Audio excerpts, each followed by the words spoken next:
Good morning, everybody, and welcome to this session, which is entitled The World Water Quality Assessment, Critical for Valuing Water. Welcome, all of you, and I'm going to be presenting and moderating the debate at the end of this session. I'm joined by Hartwig Kremer, Dylan Blake, Andrew Gemmell, Christian Schmidt, and Kate Baker, who I'll be introducing a little later on as each one comes to their session. And just to give you a little bit of an introduction to what we're going to be talking today, I want to ask you the question, will, in your opinion, people in 100 years' time look back and wonder why water wasn't the most important issue of the first 3 decades of the 21st century? Will they shake their heads in bewilderment at the total incapacity of mankind to unite to defend the future of their descendants? Water, as we all know, and as we so often say in so many different conferences, is life. It is that simple.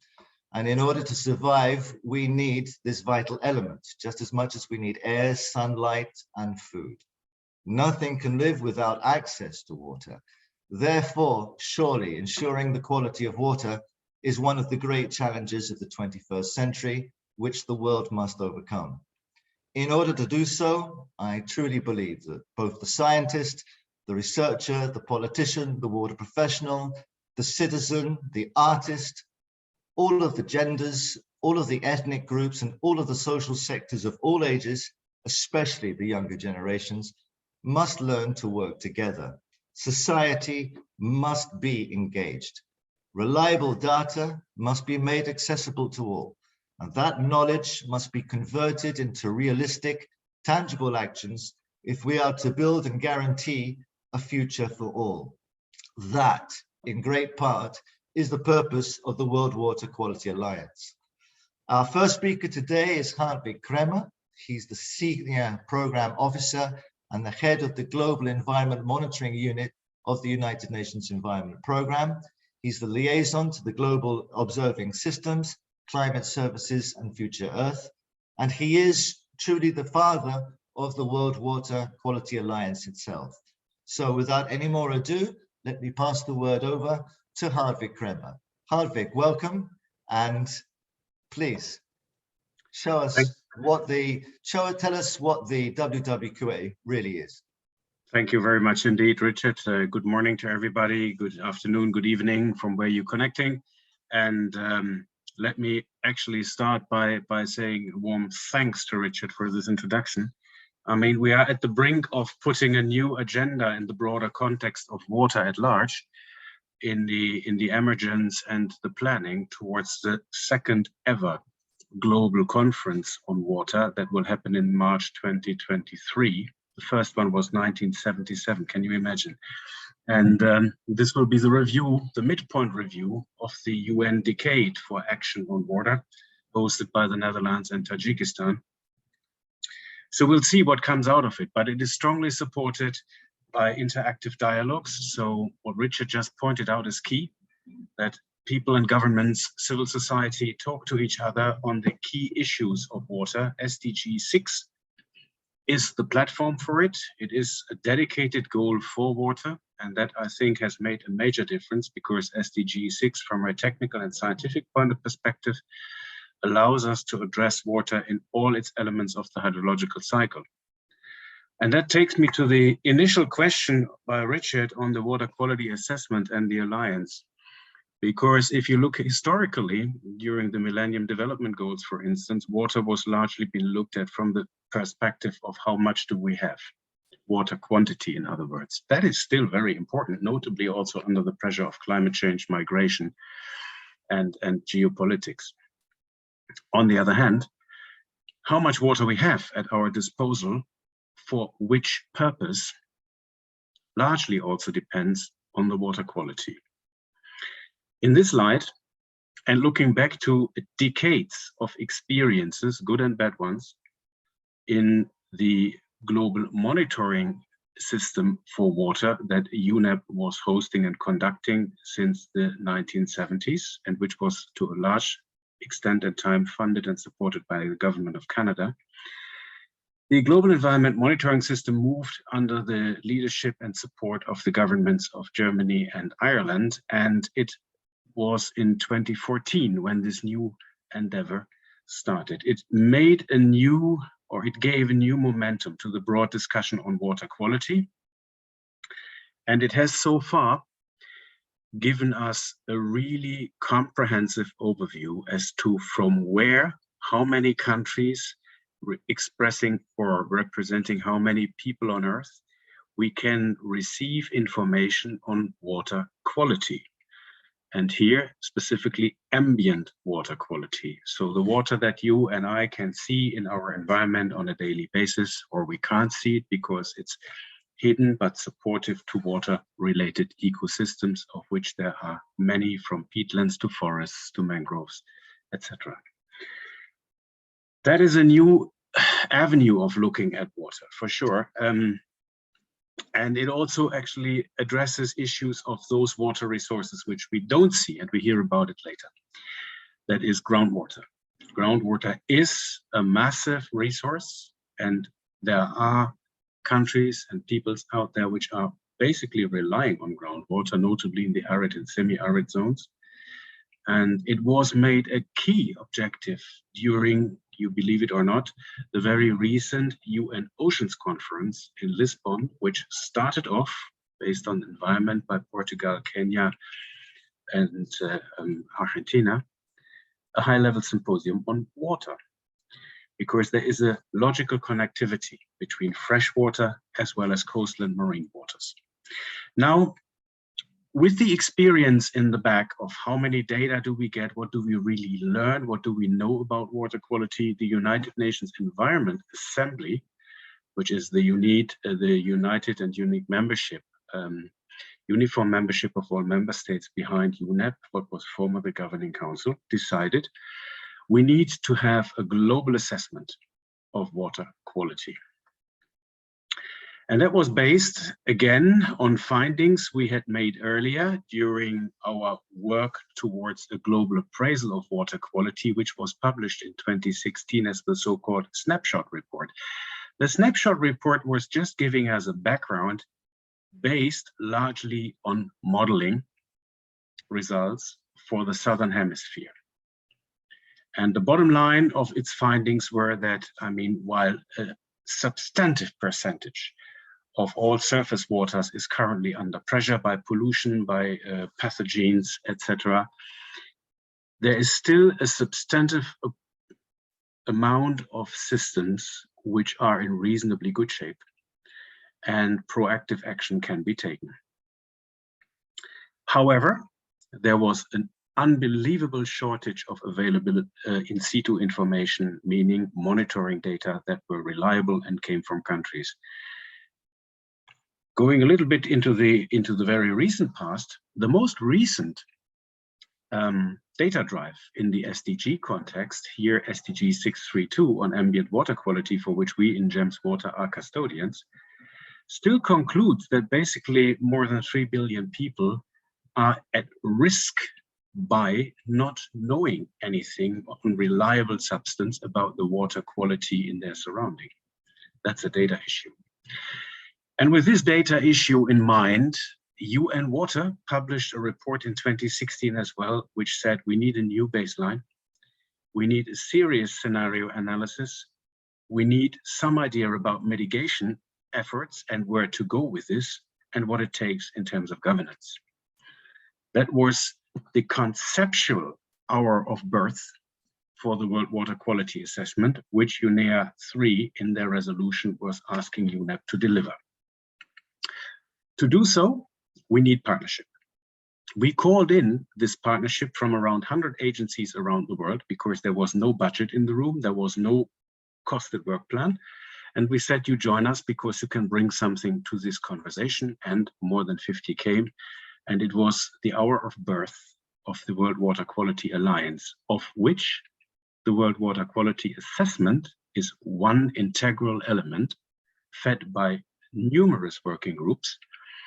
And they address collectively and voluntarily those issues that speak specifically to this technical issue of data shortage. So what was tested in the first parts of the water quality assessment was a triangulation of available data. We know what we have from countries in terms of nationally authorized water quality data from monitoring. We can complement that by data that come from Earth observation. Earth observation includes, but is not limited to, satellites, space observations, but also remote observations from drifters, from observation campaigns in lakes, etc. That is all Earth observation. Even citizen science is a certain format of Earth observation that evolved in the recent past. The other substantive source still is modeling, and you may have heard that, the European Commission, for instance, puts quite some financial resources against this whole notion of twinning, which is a high resolution, near real-time forecasting capacity of a simulated ecosystem based on model computations. That's roughly the description of twinning.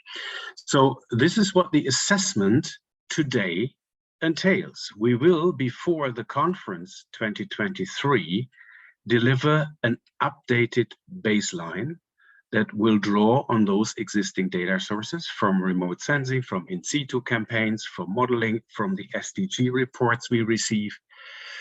It will at the same time try to highlight some very important initial causal chains, and those are the ones that connect water quality with health, with food and food systems, and obviously with ecosystems. Those are also the main pillars of UNEP's medium-term strategy, which is pollution, ecosystems and biodiversity, and climate. Climate plays a significant role. In the very recent past, we can go to the public media and we have climate-related issues that affect water quantity and quality on a daily basis. So I think that message doesn't need to be reiterated. If you don't know it yet, then you may not want to know it. And when it comes to making this data useful, then we hit the ground of the Water Quality Alliance, approaching the avenue towards engaging with people in the countries, in the systems, around transboundary lakes, around groundwater aquifers, around coastal ecosystems. Saying, does this normative products, the data that UNEP produces and the Alliance produces with their monitoring, make any sense to you? Some of them will say yes. Notably, SDG data and the whole assessment of baselines will raise awareness and may trigger governance change. However, to find local solutions for global pressures, that is a bottom-up process. So that requires engagement of all of society members, the youth, women associations, small and medium-sized enterprises, and enabling through targeted capacity development an atmosphere or an enabling condition for innovation. That all comes together and will be evolving in what we would hope the assessment is going to become a user-centric, people-centered appraisal of water quality, its relevance for the people, but at the same time a hub of a social engagement platform that builds capacity, engages with people, arts, youth, policy were mentioned before, and can help find solutions. We'll hear about examples from that. Some of them are successful, others were not, and that is also due to COVID because it needs engagement at scale, talking to people and empowering them with new tools, citizen science, digital transformation, etc. It's no longer, I would say, an assessment in its purely normative traditional format. It is really an interactive process. And that's where we are so far. We do not consider the job done by releasing the updated baseline in 2023 and informing about the issue of global groundwater situations. We will take that as the beginning of a continued interactive process, which without such an alliance of volunteers and knowledgeable assets, including society and the youth, will not be successful. Richard, and to the audience, that's all I would like to expose to you at the moment. I think that's where we are, and it is an exciting process. Thank you very much. Thank you very much, Hartwig. That's a very clear and concise description of both the aims, the objectives, the progress, and the ambitions of what the World Water Quality Assessment and the World Water Quality Alliance are seeking to achieve in the coming years. It's now a very big pleasure for myself to be able to introduce two people from the Umboto organization in South Africa. The first person who I'm going to introduce is Dylan Blake. Dylan is a director and a principal geologist at Groundwater and the Earth Science Consultancy, Umvoto, in Africa, and is a director and founder of the non-profit company, the Umvoto Foundation. And Dylan very charmingly told me that he enjoys all things related to science fiction, which I hope he won't be describing today because we're looking at reality. He enjoys also heavy music festivals in Europe, so that if any of you do go to the Roadburn or Hellfest Festival, you'll probably meet Dylan there. Dylan, over to you. And Dylan, what he will be describing is how we're trying to put theory into practice, in this case, in Africa, with innovative pilot scenarios. Dylan, welcome. Thanks, Richard. I'm just going to share my screen quickly. Presentation.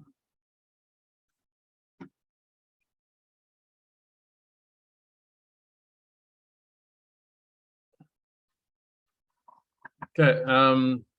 Yeah. So Andrew, my colleague at the Umboto Foundation, will talk about the Lake Volta, Lake Victoria and Volta case studies that were done, and I'll be discussing Cape Town's major aquifer systems, which was a case study that we undertook for the World Water Quality Assessment.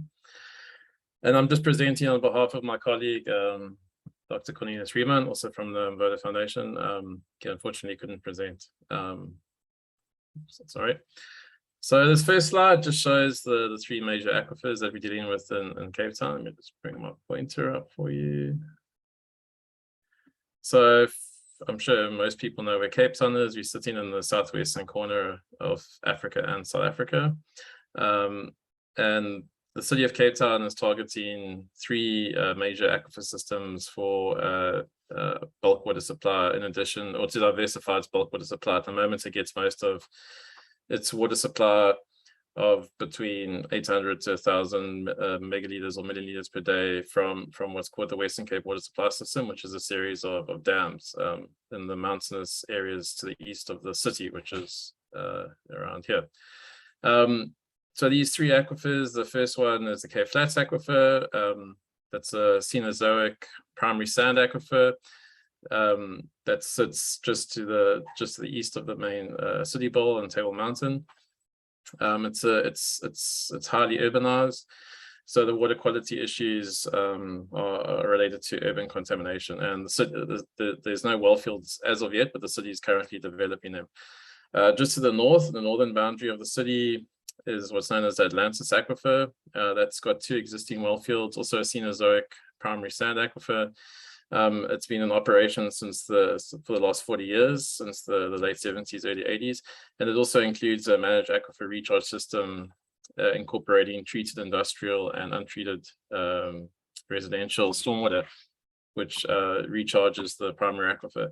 And some of the issues there are hardness because of the shallow nature of the sediment, iron biofouling, and obviously your various contaminants with stormwater. And then to the east of the city, in the same area where the dams are in the mountainous areas, you get what's called the Table Mountain Group, named after Table Mountain. And that's a water division to the Devonian fractured aquifer.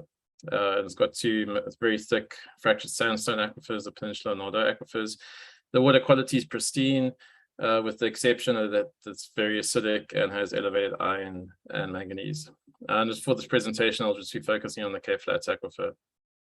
And I forgot to say, this whole report, or this whole presentation is detailed in the reports, which the link is available on the Portable section for this event. So if you want to read the detailed reports on this and Africa and the Volta and Lake Victoria case studies, you can go there and check the reports out.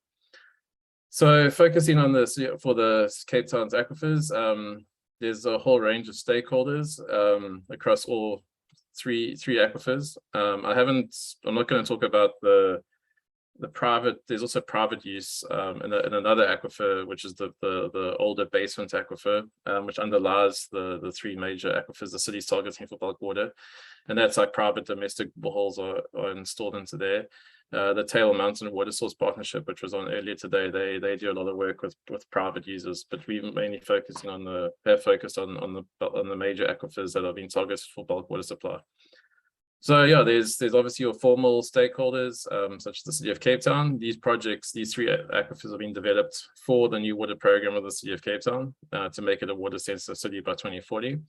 The various project engineers, and then for each major aquifer system, there's a groundwater and environmental monitoring committees, which meet on a biannual basis. Those monitoring committees include academics, regulators such as Department of Water and Sanitation, conservation regulators such as Sandparks and Cape Nature, and other interested and affected parties, and then also regulators ad hoc outside of these monitoring committees. And then there's other stakeholders such as farmers forums, water use associations, etc., and landowners, obviously, and then the communities which are met while on site informally, and then there's a stewardship initiative, which I'll describe later. So all of these stakeholders have been engaged as part of the process of developing these various major aquifers of the City of Cape Town to make it a water sensitive city. So focusing on the Cape Flats, as part of the water quality assessment, in situ data, remote sensing data, as well as modeling was undertaken, and that was to identify hotspots with the parameters of concern in the Cape Flats aquifer, which, because of its urban nature, obviously being salinity, nutrients, because there's a unique farming area in the middle of the Cape Flats aquifer in the city, known as a Philippi horticultural area. There's also metals and organic compounds because there's landfill sites, industrial areas around on top of the Cape Flats aquifer. So various hotspots were identified based on these parameters and comparing to chronic health aspects for drinking water quality. So these little red dots are your kind of hotspots of groundwater quality, or areas of poor groundwater quality and concern, and you can see there's elevated salinity in this area. So there's two main products that were developed as part of this use case study, and for the City of Cape Town project in general. An aquifer protection scheme that uses the in-situ data mixed with the development of groundwater protection zones in various parts of the Cape Flats aquifer, vulnerability mapping using drastic, and then also identification of potentially contaminating areas. So in-situ data mainly feeds into this, but then especially with potentially contaminating areas, we've been able to use remote sensing to better identify agricultural areas, industrial areas, and to try to work out what kind of contamination might be present. These are then all incorporated into a risk assessment, and then site-specific rehabilitation plans are developed for the various at-risk areas in the Cape Flats aquifer. The other product, which is a less scientific or engineering-based product, is a water stewardship initiative. And that involves trying to introduce the concept of a critical zone observatory, incorporating scientists, engineers, your regulators, the city administration, as well as local residents and artists to try have undertake a transformative approach to the Cape Flats aquifer and improving the water quality in the aquifer. So the kind of transformative art that's been investigated on the top right corner here, this is a current silica sand mine that's coming to its end of life, and it borders on a residential area that was well known for quite hectic gang violence. So the aim is to try use transformative art to convert the remnant mining, the dredge mining pits, into some form of artwork, and to try to convert this into a nice waterfront to improve the quality of life, as well as improve the quality of water entering the system. we've focused on what's called the Lotus River or Lotus Canal, which is a surface water system that flows across the Cape Flats Aquifer through informal and formal residential settlements, through industrial areas, as well as the Philippi horticultural area. So it takes a lot of pollution, rubbish, contamination, and it actually flows out into the Atlantic Ocean at False Bay via Ramsar site. So we've had stewardship workshops where we've tried to educate local residents with a neighboring nature reserve run by the city called Edith Stevens. As you can see on the right, where it's a lot of pollution and rubbish, and certain sections of the local community have now been involved in clearing up this contamination. So you can see how nice and clean the banks now are, and also teaching them about water quality during these workshops, how to take a water sample, just basic hydrochemistry like turbidity, smell, with strips to check salinity, etc., etc. So that's been undertaken as part of the stewardship initiative. And also another thing that we've been supporting is called is a civic group called Ndawa Bantu Injonga Khayelitsha, which means place, people, and purpose in Khayelitsha. And it's a group of Khayelitsha is an informal settlement in Cape Town. And it's in addition, we've also done murals that was undertaken by local artists with the approval of the local community along the Lotus River Canal to beautify the area, and also linked to water themes with kind of local fauna such as the western leopard toad and vegetation that can hopefully be brought back into the area by cleaning it. And this is the Njawa example from Khayelitsha. They spend a lot of time cleaning up the streets to remove rubbish, because that rubbish ends up in stormwater drains, ends up in surface water, ends up in the sea. And through the cleaning of the rubbish, they've cleaned up their sidewalks using that actual construction material, rubble. We then assisted them in building these benches, which were then made into mosaics. So these benches are all along the road where people can sit. They're also doing beautification in between with vegetable gardens and flowers. And you can just see other examples here of these kind of benches that we used from rubble that was collected, which otherwise would have ended up somewhere in the water system.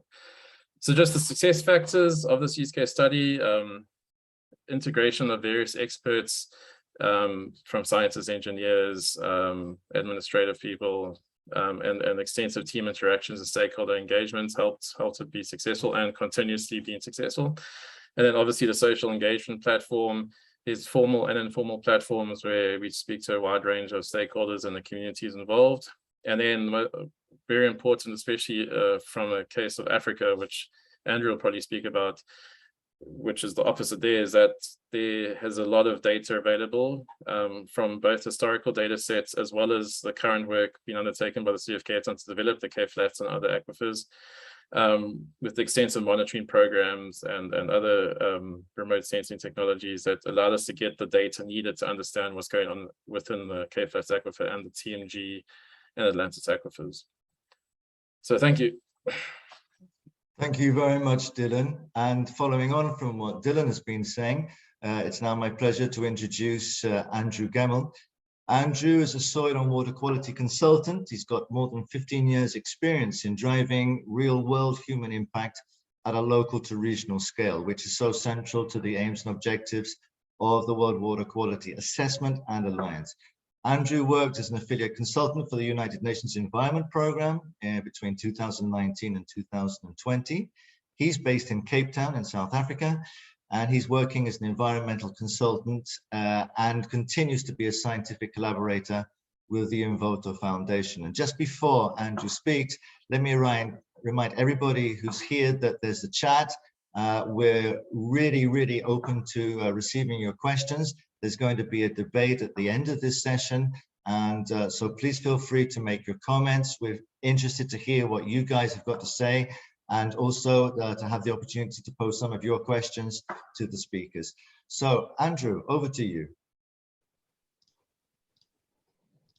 Thanks, Richard. All right, I'm just going to share my second screen. There we go.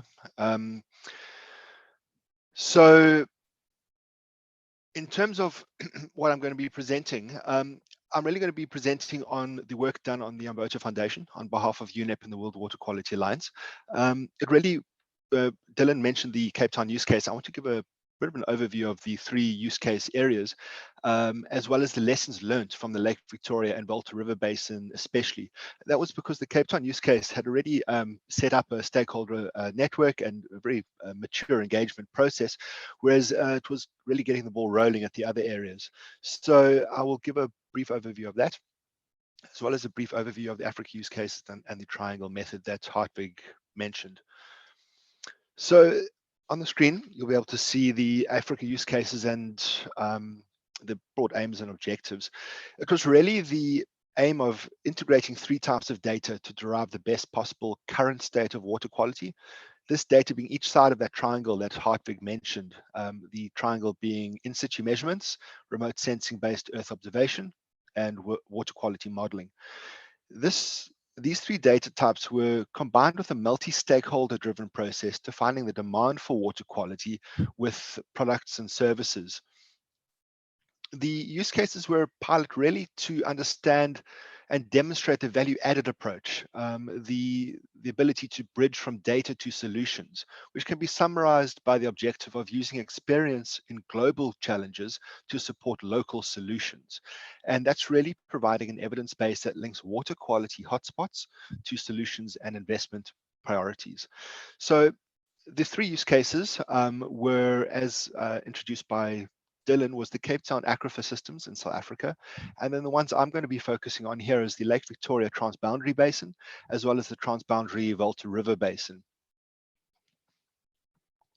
So specific to Lake Victoria, their use case was presented to local stakeholders. That was through workshops in Kenya and Uganda, with attendees including academics, government organizations, NGOs, the Lake Victoria Basin Commission, Lake Victoria Fisheries Organization. So really a good cross-cut of all of the key collaborators and stakeholders in the country so that we could start this process of a bottom-up engagement. The aim of the meetings was to discuss and identify the data and information products and services to be co-developed, and the key word there is co-developed, by the riparian fisheries organizations and the World Water Quality Alliance to target water quality hotspots. Through these workshops, a lot of back and forth and engagement and really defining what was needed on the ground in Africa was 2 key products to develop. One was the use of available data sources to indicate the potential for coastal eutrophication at Lake Victoria. This was a collaboration between fisheries organizations, the Earth Observation experts EOMAP, and the Royal University of Bochum. The second was the simulation of lake temperature dynamics to inform the extent of stratification and vertical mixing, as well as a focused study on sediment release of nutrients. These studies at Lake Victoria were a collaboration between fisheries organizations and the Helmholtz Center for Environmental Research. Similarly, a similar stakeholder engagement process was undertaken at the Volta use case, again, through engagements at workshops, conferences, and incorporating a good cross-cut of stakeholders, everything from government, academia, private sector, NGOs. Unlike the Lake Victoria, the Volta Basin use case did not fully succeed in the stated aims. And the reasons for this were various factors that can be summarized as 2 main points. The first was a fragmented institutional landscape in Ghana with no single consolidated government department mandated to water quality and monitoring. And the second was different institutional landscapes and governance structures, in neighboring countries, despite there being a Volta River, a Volta Basin authority. And so what I want to touch on now is really the challenges and opportunities that we learned. The Africa use cases confirmed the general lack of water quality data available in Africa, which we knew. Further was a note of the north-south divide impacting engagement. So broadly, the following items were discussed, and you can see that in the table there. I'll provide a bit more detail to that. Perhaps first and foremost was the north-south divide, which was noted through various discussions, where data was provided from Africa use case areas to foreign collaborators with limited benefit to the actual data providers.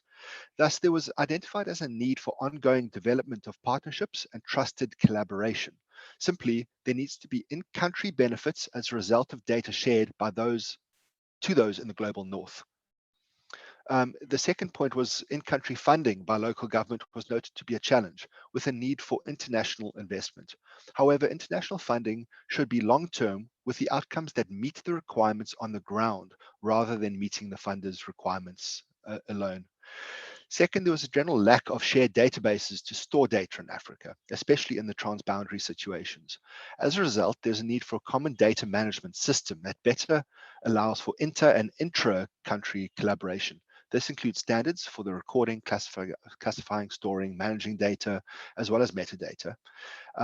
Since much of the data in Africa is also stored on hard copy, there needs to be a way of capturing that data, hard copy digitally. While databases were developed in the past, these were noted to be specific to a project, with the maintenance stopping after the project ended. There were quite a few cases of this where there were dead links to old databases that the websites had simply just closed down. Hence, there needs to be databases actually owned and run by the African data providers, with funding to support and ensure the longevity of the databases. There needs to be a regional policy for data sharing and policy. What happened was data was being shared without recognition to the in-country partners. So African data providers were not getting the recognition that they deserved. So a simple solution for that would be something like a DOI number for a database that would allow the citation and recognition to the data provider. The second to last item was the call for in-country capacity building, and that was capacity in the collection, assessment, management of the various data types in the triangle approach. This would also foster South-South learning, which is very important, rather than learnings from north to south or south to north. There need to be South-South learnings. And lastly, there needs to be an improvement in the impact of research through a more effective science policy interface to better communicate the science, thereby solving real-world problems for real impact. So that is a broad overview of the lessons learned. I will stop here, but I look forward to the panel discussion later to kind of flesh out any of these other items. Thank you, Richard. Thank you very much indeed, Andrew. And now we've gone from an example of how we've been trying to already engage the community. Now we're going to look at the World Water Quality Assessment itself, which, as Hartwig mentioned at the beginning, was the original product which was requested by UNEA. Now then, an assessment is only as good as what it results in. And the World Water Quality Assessment, what we are trying to do through the World Water Quality Alliance, is to make sure that data becomes action. In order for that data to become action, it needs to be accessible to society as a whole. We need to be able to inform the interested layperson. We need to be able to inform the student, the school child, the policymaker, the researcher, and the professional water stakeholder. Sometimes it's difficult to be able to make that information accessible to such a broad group of society, to all of the social sectors of society. That is the job principally of the editorial team, who are currently working on a new digital social platform in order to make the World Water Quality Assessment accessible to all. And that's led principally by Christian Schmidt, who comes from the Helmholtz Center for Environmental Research. He's an expert in solute transport in coupled stream groundwater systems, in the subject of plastic in river systems, and in the issue of heat as a hydrological tracer. He has a vital role to play and is playing in the editorial team of the World Water Quality Assessment and how we get that across to the broad public. Christian, welcome, and over to you.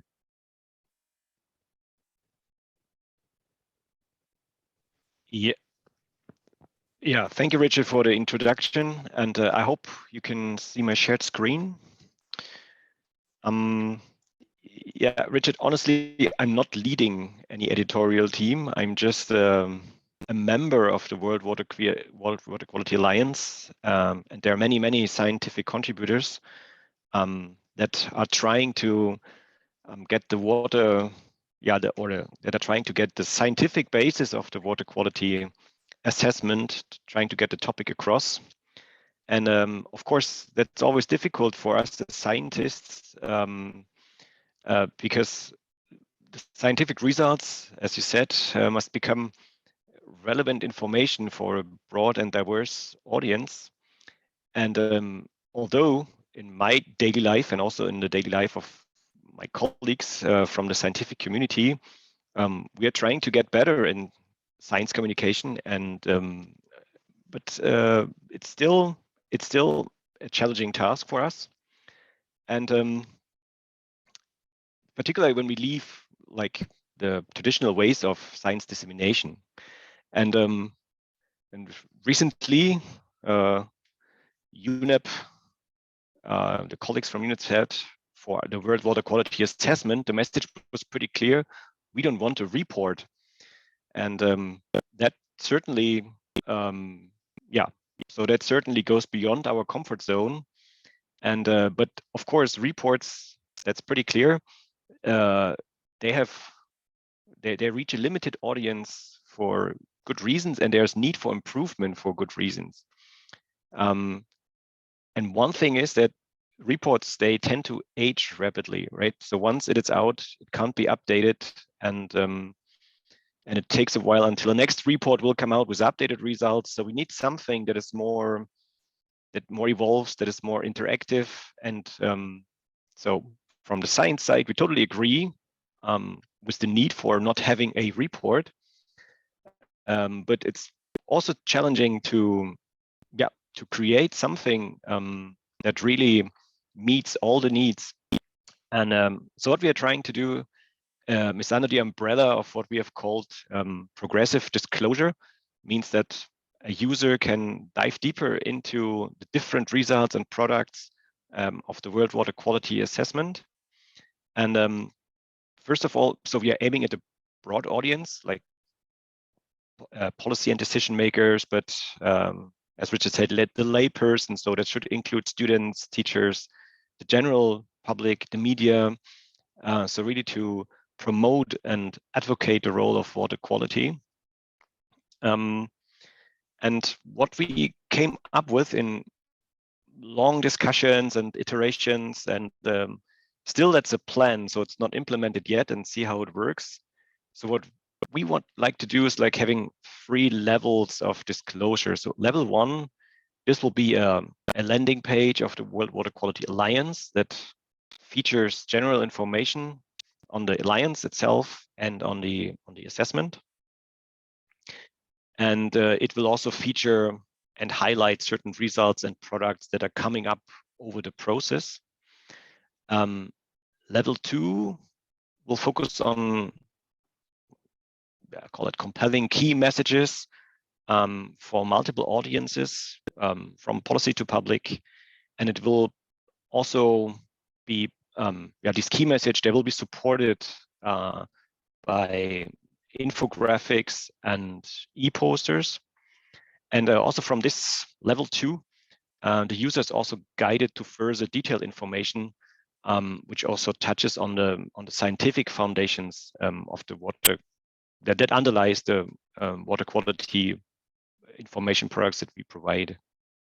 And the level 3, this will be divided into 2 main products. One will be, we call it information articles, which are relatively short weblog style texts that are written in simple and clear language so that it's accessible to non-expert users. And these information articles, they highlight certain updates, certain findings, certain outcomes of individual work streams of the Alliance that contribute to the assessment. And this includes both global as well as regional use cases, assessment products, and so on.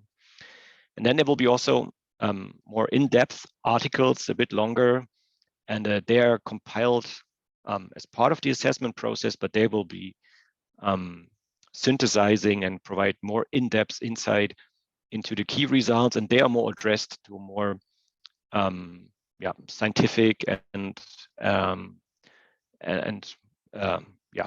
also from the practitioner side, but to really to expert audience, let's say.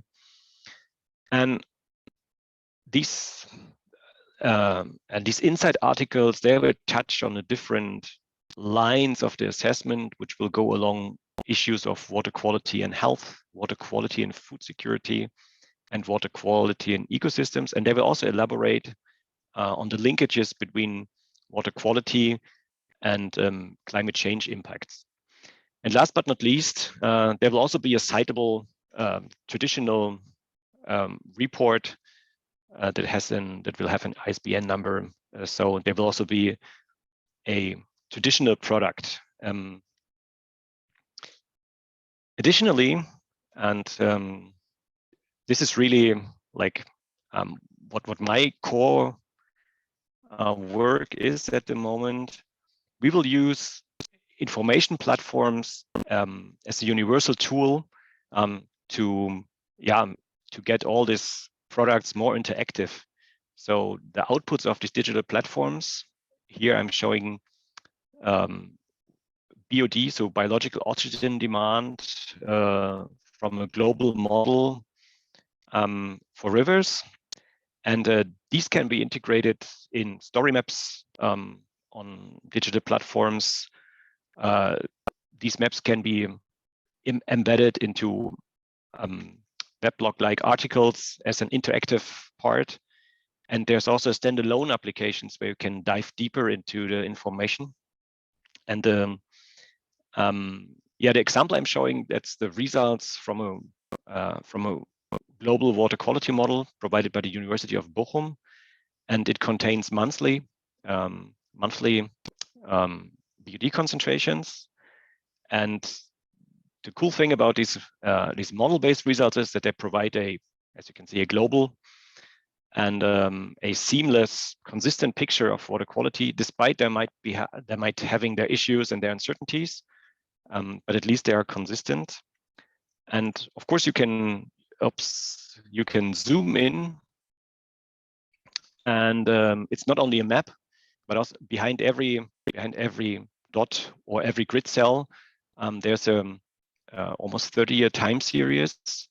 And I randomly picked one river in India. It's the Sapnarekna River, which is, according to the Indian media, a hotspot of BOD pollution.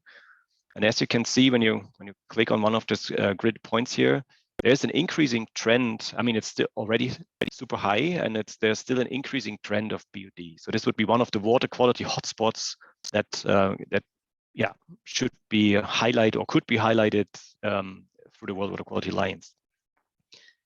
And last but not least, I would also like to highlight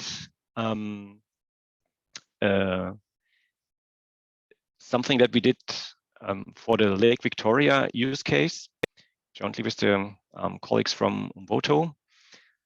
Through the stakeholder process, we identified that timely information on water quality is needed, and through a platform, we provide remote sensing-based information on chlorophyll concentrations. And with every overpass of the satellites, this data is processed and provided on the platform. So whenever there's a cloud-free scene, you get updated information. Over time, this information accumulates, and you can get information on the time-space pattern of chlorophyll concentration in that case. This data is combined also with in situ data, and also users have the possibility to upload their own in situ data to check if their measurements fit to the remote sensing measurements.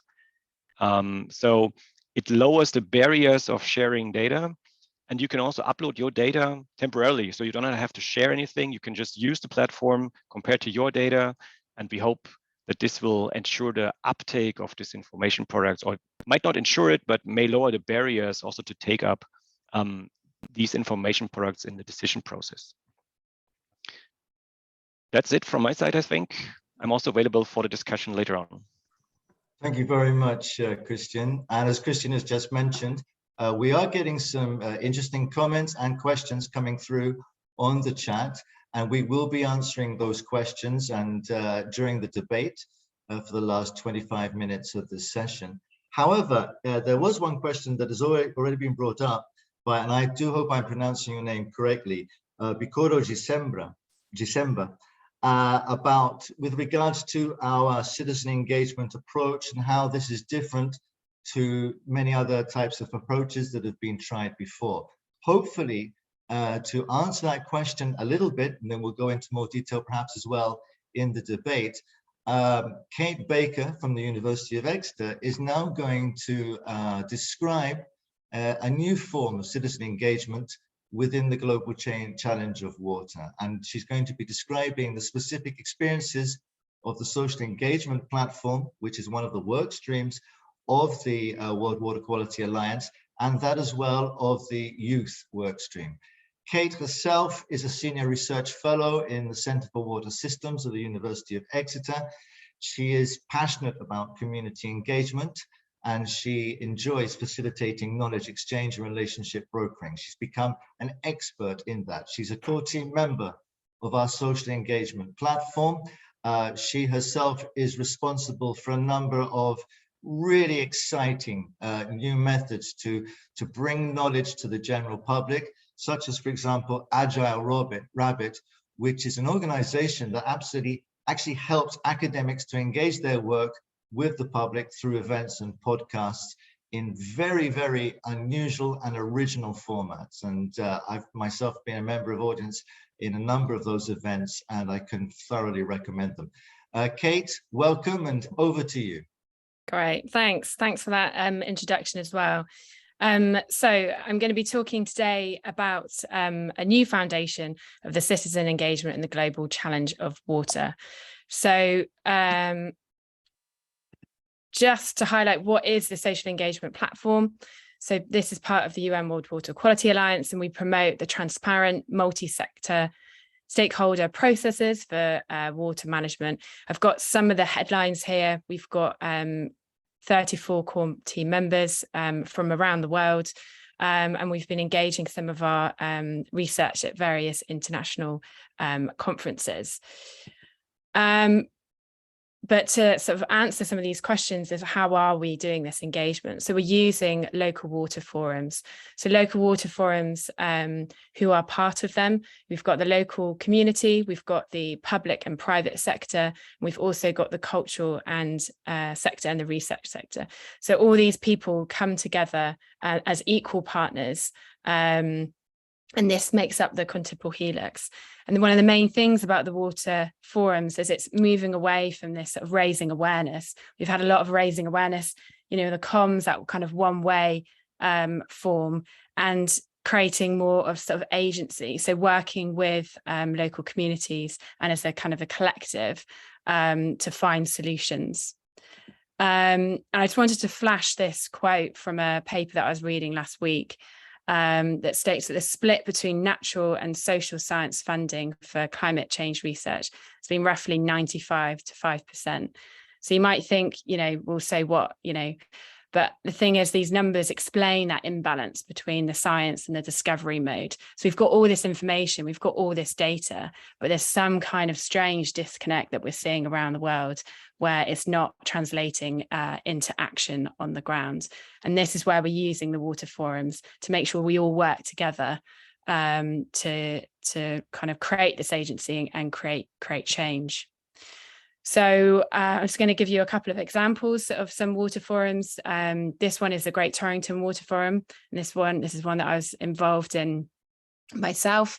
And it was part of a EU-funded project called Fireware for Water. Southwest Water, it's based in the southwest of England, wanted to roll out these smart water meters. So people have more awareness of how much water they're using, and hopefully that will lead to action to reduce the amount they're using. But of course, we need to engage with communities. You can't just, you know, lead with the digital stuff. We need to get people involved. So this was right in the middle of COVID, trying to engage with a new community online. I didn't think it was going to work, but it really did. So we opened it up. We shared on social media, and we worked with the town council to advertise this event. And it was just 1 hour in an evening in January, where we got the community to come together to talk about water. And that was local issues, thinking about agriculture. You can see here in this circle some of the issues that came out. We also spoke about water, global water issues. So thinking about the water footprint of clothing. And then that very quickly led into the solutions. So that agency, you know, these are the problems, but what can we do as an individual? What can we do as a community, as a collective, to create these changes? And we came together a week later. This is a picture of some of us on Zoom, where we went through some of these solutions and ideas and thought about, okay, what can we do out of these solutions? And 2 months later, we were turning these ideas into a reality.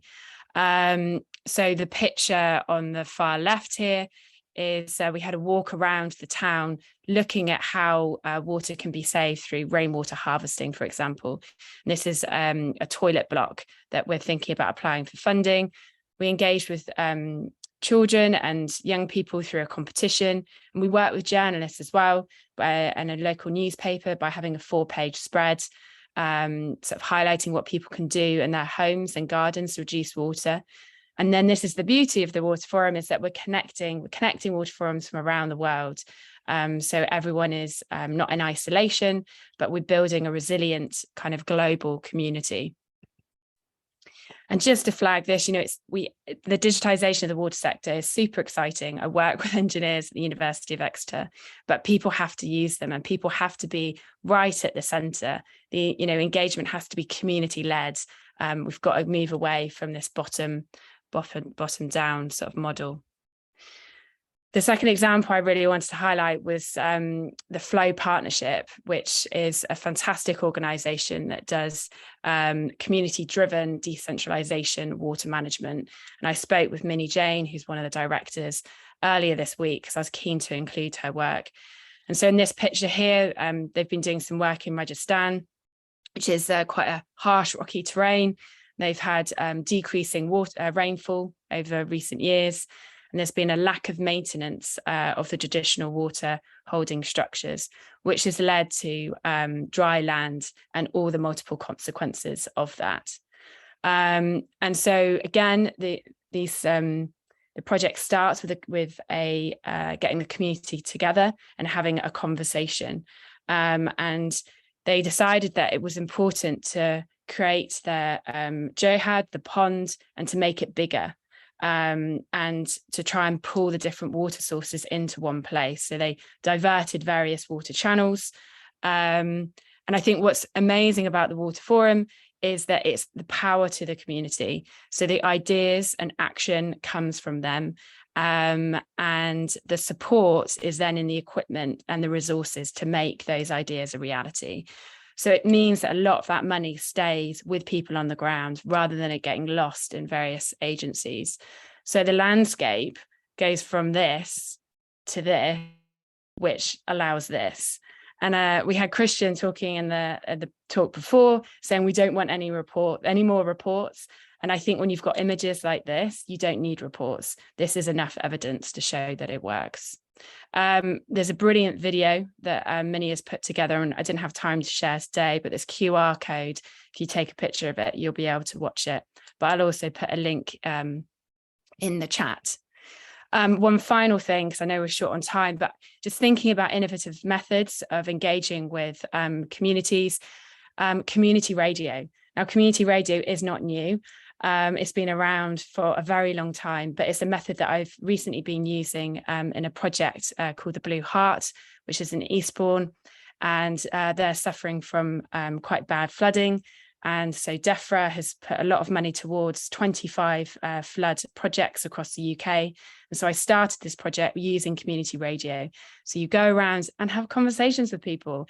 And, you know, community members, they are experts by experience. And the beauty of community radio is you have these conversations, you cut it down into a radio show that's then shared on the radio or on a podcast.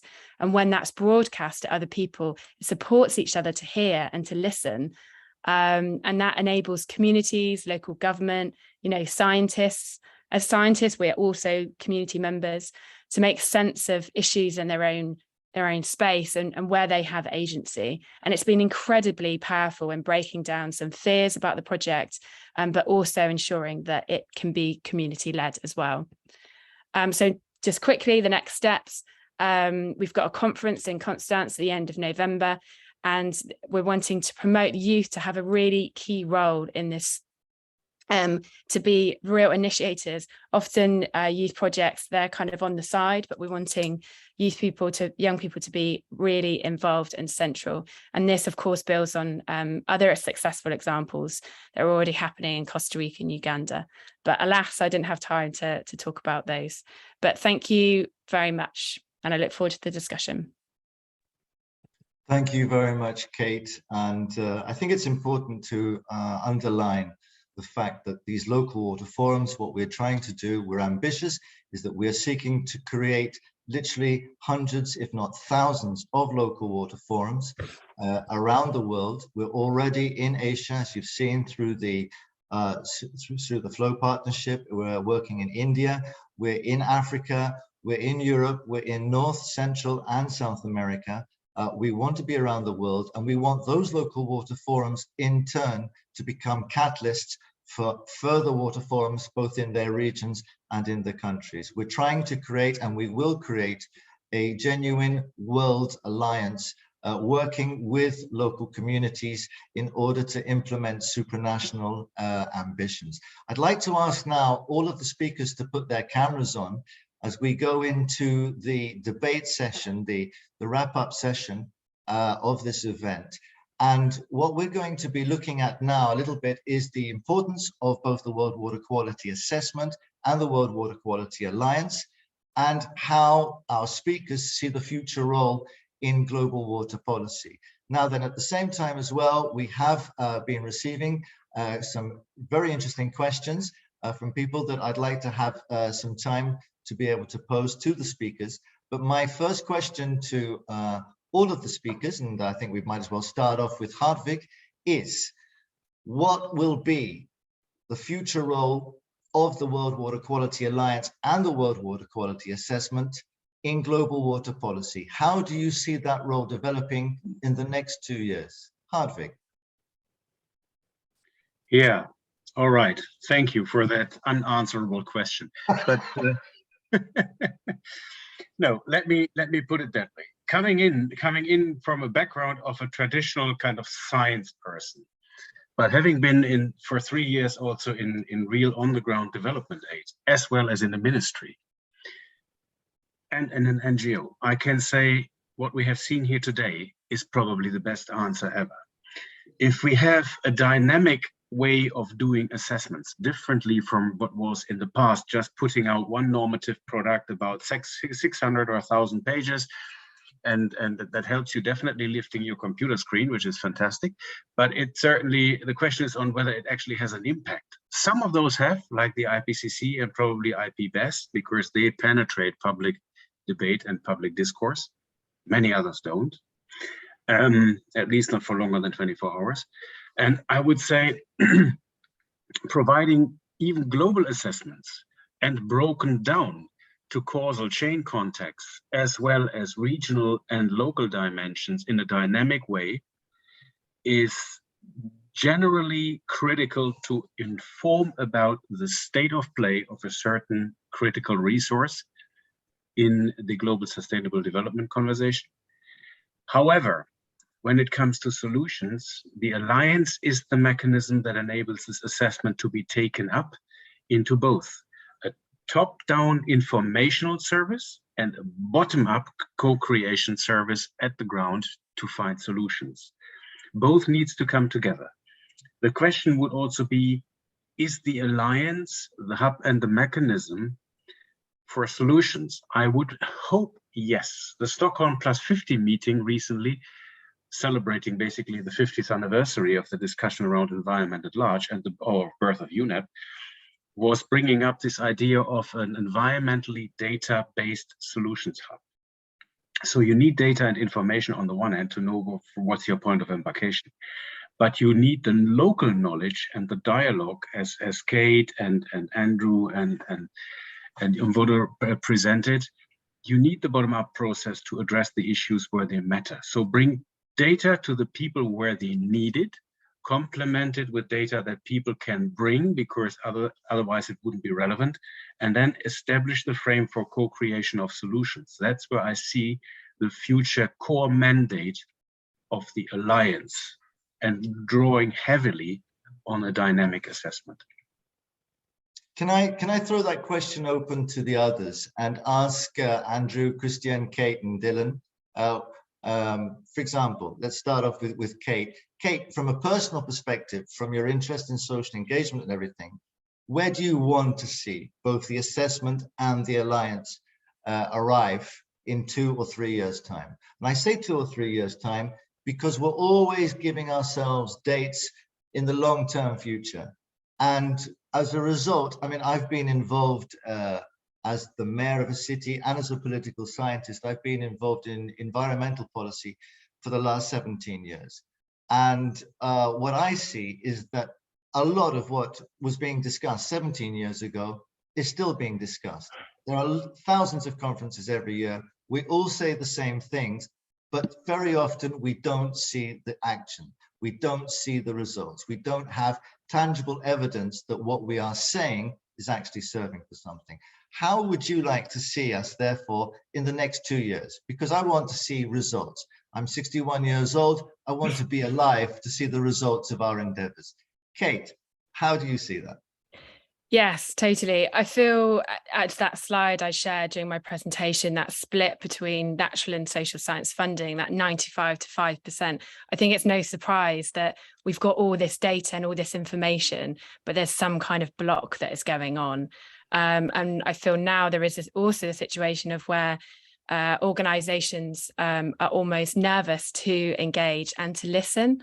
That's been one of my learnings of this year, is the fear of listening, and then also the danger of using certain words like co-creation and stakeholder engagement, but it being very much an add-on. You know, one workshop on a project is not co-creation.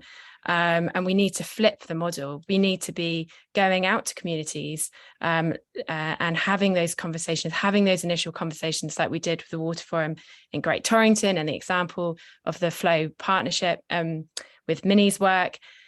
You know, it's asking what are the challenges on the ground, and then matching that up with the engineers or with the scientists to create change. Because then the communities are engaged, they're interested, it's place-based, and then stuff will happen. Whereas if we just stick in this mode of raising awareness, that only creates what we've got now. You know, we've got people in denial, we've got people, young people with severe anxiety about the future. Even myself, like looking forward, it really, you got to kind of stay positive that we can solve these various challenges. So we've got to move away from this raising awareness stuff to this bottom-up community-led. Yes, I agree. And also, I would just like to say something which I think needs mentioning. All of us here on the panel today, we're white. 2 of us, shall we say, myself and Hartwig, politely I'll say we're middle-aged. We only have 1 woman, and it may look as if we're being rather hypocritical when we're discussing the fact that we need to engage all society, all ethnics, all genders, and absolutely every single social sector that exists on the planet. That has not been by design. I promise you that was due as well in part to availability with regards to this session. But I think that's an important point to make out. Andrew, Dylan, Christian, I don't know if you have anything else to add on that point. Andrew.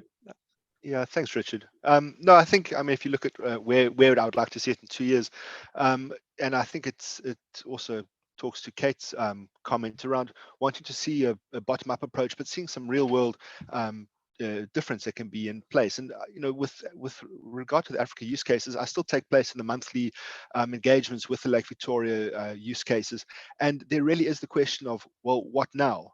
we started the ball rolling, and there's a need to see some real on the ground change. And I think we came up with some really good products.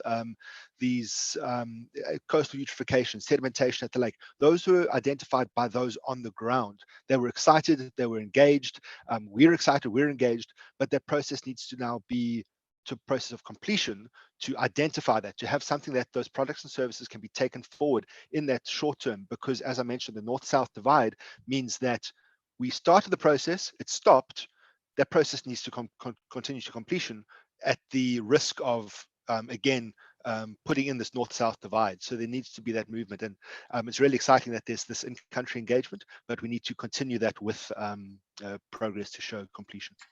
I see that Hartwig's raised his hand, and I also see that Frederick Faber from the audience has raised his hand. So I'll be opening this up soon to questions from Frederick. And I know that Colin Heron also asked a couple of very interesting questions, and he'd be more than welcome as well to join in. I see that also Lesha Wittmer has got a question. But Hartwig, just over to you, because I believe you want to add something onto what Andrew's just said. Very quickly, and I saw that Frederick was much earlier than I. Yeah, just a quick one. I mean, what Andrew just put forward is exactly the next step to take, because if demonstration of usable products have been resulting from a bottom-up process, the next thing is to go from demonstration to deployment. And I think that's where the Alliance can play another facilitating role. That's usually not something that the Alliance is not a funding mechanism, but what the Alliance can do is foster capacity development towards enabling conditions in countries. So what are the enterprises that can make this product or this tool be rolled out more widely? Can we facilitate a platform where the countries and the user communities get into an interactive dialogue with potential donors to make sure that a broader rollout and upscaling of the respective products and engagement processes can be continued? Can the UN country teams support that, for which we have a mandate to talk to? So that is more a facilitating role. I would almost say it's probably an accelerator, an incubator role that the Alliance can then play. It's not in itself responsible to make that final step, but I think to have the catalytic function to bring the people to the table by demonstrating the success of a product A or B. That's where we definitely can play a role. And the final comment I wanted to make for the Alliance at large, it should be a magnet for the youth and civil society organizations to say, okay, if you want to raise the voice for water, that's where we go. Thank you. Yes, I agree. And I think that's an extremely important point, Hartwig. Let me pass the word over to a member of our audience, to Frederick Faber. Frederick, if you want to put your microphone on and pose your question.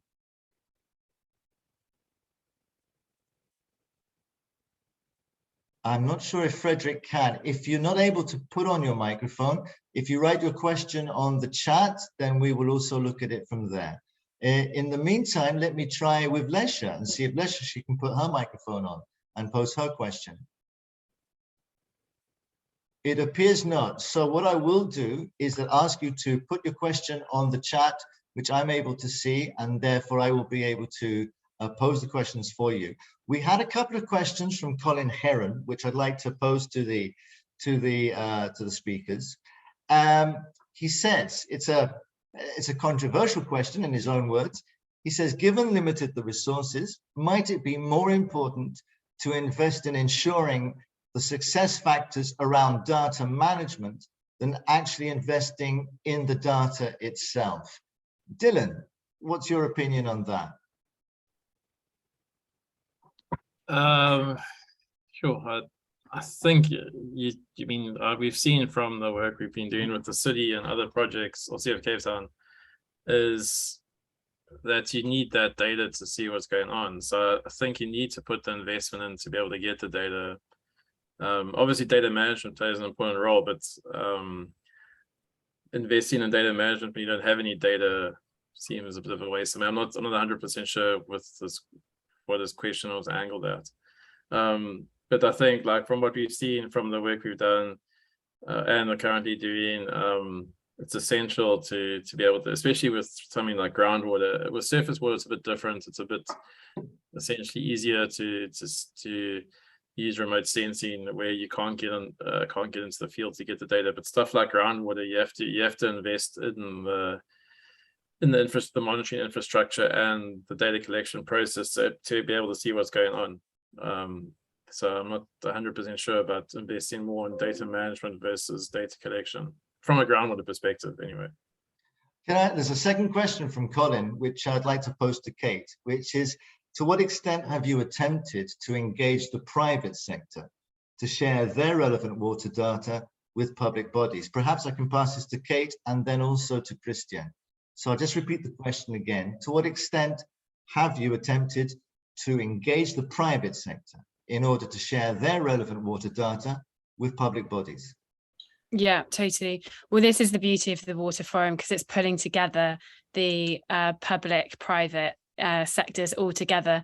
And in the example of Great Torrington, we had Southwest Water there, which in the UK is a private company. And it was creating that space for community members to have conversations with the company Southwest Water, and there were a lot of questions about data and ensuring that it's sort of open access, so people can see various bits, especially to do with water quality.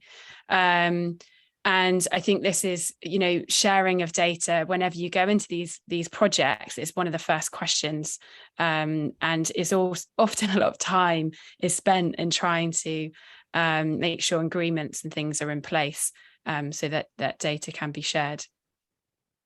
Okay, Christian?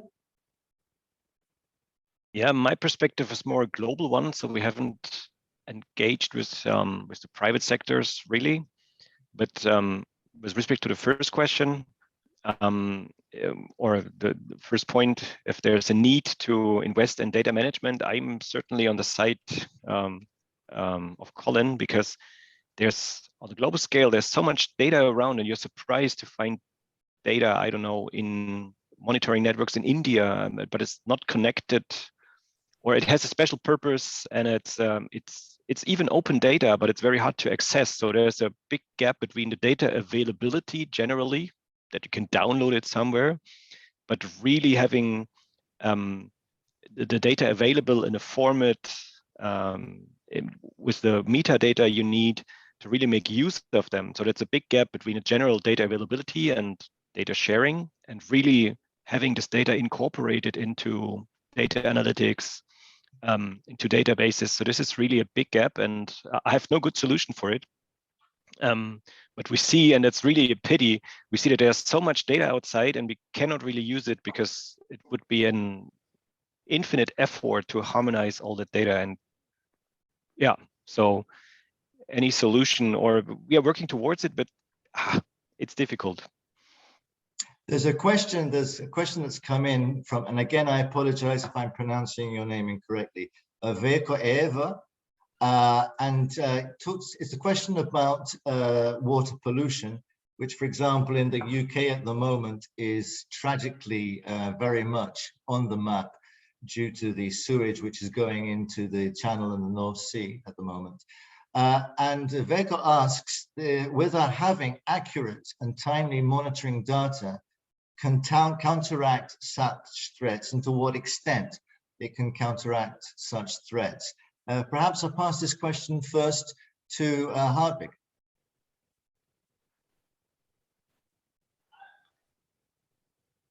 Sorry, I missed that. I had an internet interruption. Can you quickly repeat that question?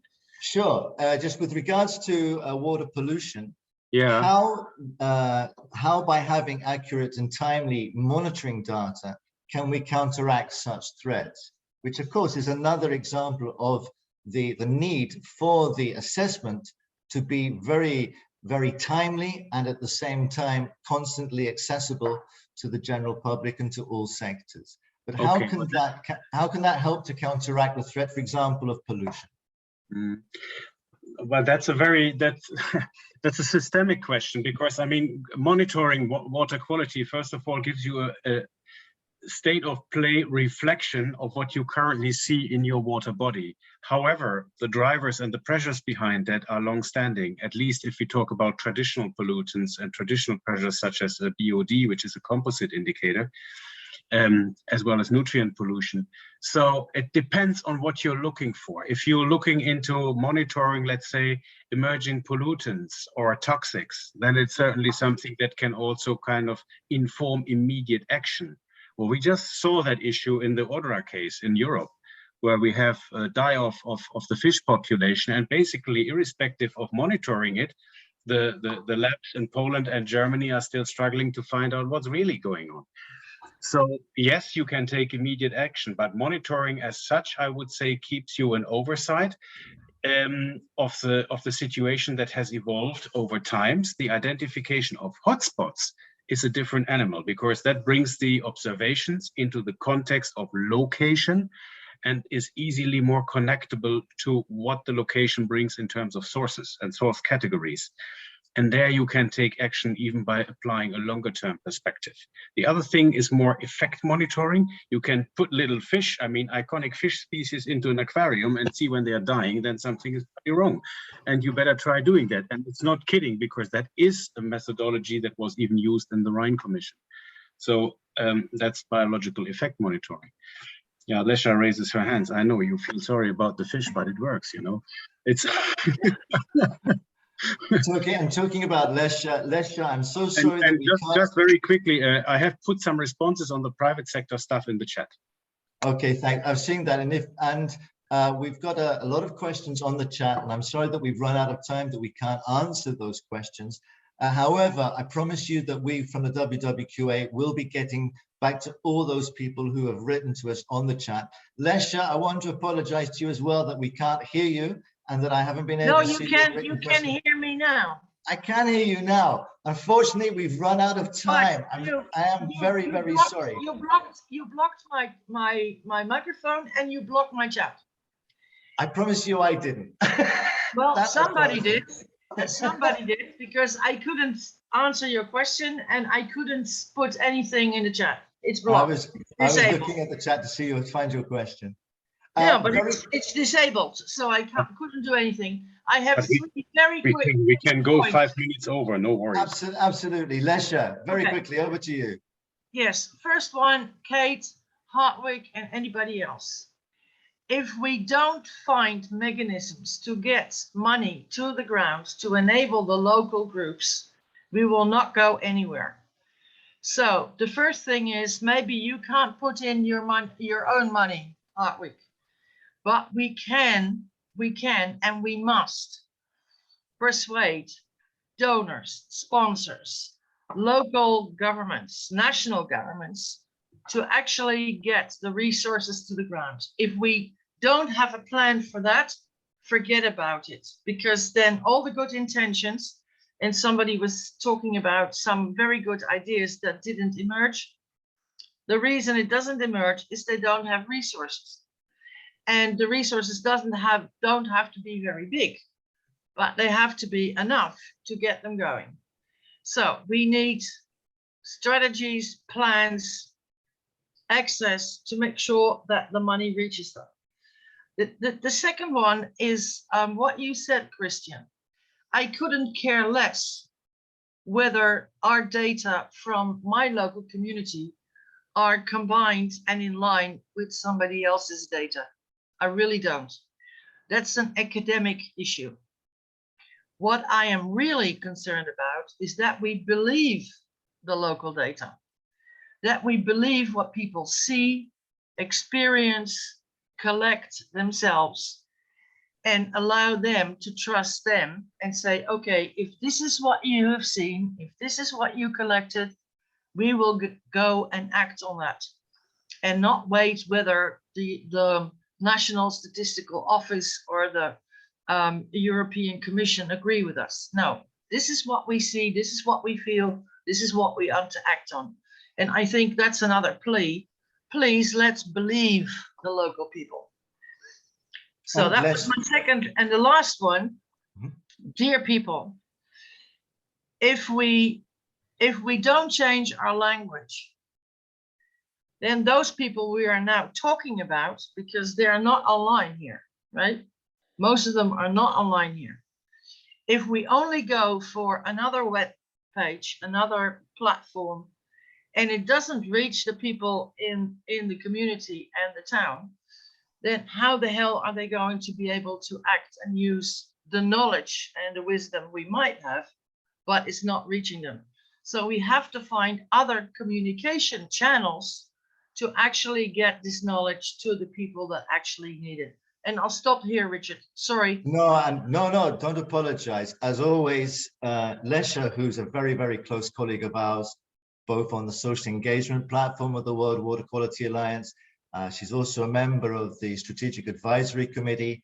And as always, she comes out with extremely relevant and extremely important points. And I couldn't agree with you more on those points that you've made. I think you've underlined very much a lot of the aims and objectives of the World Water Quality Assessment and the Alliance itself, as you always do so well. Hartwig's raised his hand, so I will just pass it over to Hartwig before calling an end to the meeting. Thank you very much indeed. And I think Lesha asked a few other people, but I want to take advantage of the fact she raised a couple of very important points and they match on what's on the chat. Lesha, you were asking, how do we empower local communities without getting money into that? And what is the concept for that? I can't agree more with that. So it's no need to convince me, because I'm converted already. The global funding arena, as you know very well, Lesha, and everybody else probably as well, is not particularly, let's say, supporting local communities at small scales immediately. I mean, UNEP, for instance, wouldn't be in the position to lift that off. The Integrated Monitoring Initiative, funded by Switzerland, Netherlands, Germany, France, and Austria, receives 14 million for each period, now the third to start, to observe and report on SDG data. That's nice, but is anything in for the people at local scale? No. And is anything in for the donors to receive what they are arguing they want to have, data uptake? No, because the partners are not empowered to do so. And here comes something I found on the chat. Moshood from AMCAO said AMCAO would be interested to collaborate. Moshood, let me bring you back on stage here. As from historic perspective, AMCAO is a founding member of the WWQA. And AMCAO is in the Steering and Strategic Advisory Committee. Now, here comes my response, Lesha. Can we work with AMCAO, for instance, in the political realm, in the African context, to mobilize potential donors and foundations to focus specifically on the local scale, on the youth, on the small and medium-sized enterprises, to work towards locally owned enabling conditions, because that's the way it needs to go. And My answer is yes. And foundations are interested in that. You know, I mean, if I go to the BMW Foundation in Germany, they give a damn technical knowledge shit on founding UNEP, because they're not interested in founding the UN. But if their foundational seal gets on something that makes a water quality change driven by local communities in Zimbabwe, in Zambia, in Uganda, or whatever, they are in. So we need to sell it differently. And I think let's collectively work on that, and with AMCAO, definitely. So Moshood, please join us again, and let's revitalize our collaboration with AMCAO. I'm convinced that will help. Sorry, I just needed to get rid of this. Okay, we're coming right up to the limit before Siwi literally cut us off. So I just want to thank all of you, Hartwig Kremer, Andrew Gemo, Christian Schmidt, Kate Baker, and Dylan Blake for giving such interesting presentations. I want to thank Lesha, as always, for being here with us. And I would just like to say that please, everybody who wants to bring in local communities into supranational global actions, please contact us. We want to work with you. Engagement is not a question of informing and creating awareness. Engagement is a question of creating that awareness and turning that awareness into participation, which becomes policy co-creation and policy continuity at a local, regional, national, and supranational level. That is how the WWQA will convert data into action, and that is how we may just perhaps be able to bring all social sectors in as active actors and participants in the most important issue, in my opinion, in the 21st century, which is water. Thank you very much to everyone who is listening. We will be answering your questions from the chat. and I hope you enjoy the rest of both Siwi and also the rest of today. Goodbye. Thank you very much. Thank you. Also from my end, much appreciated.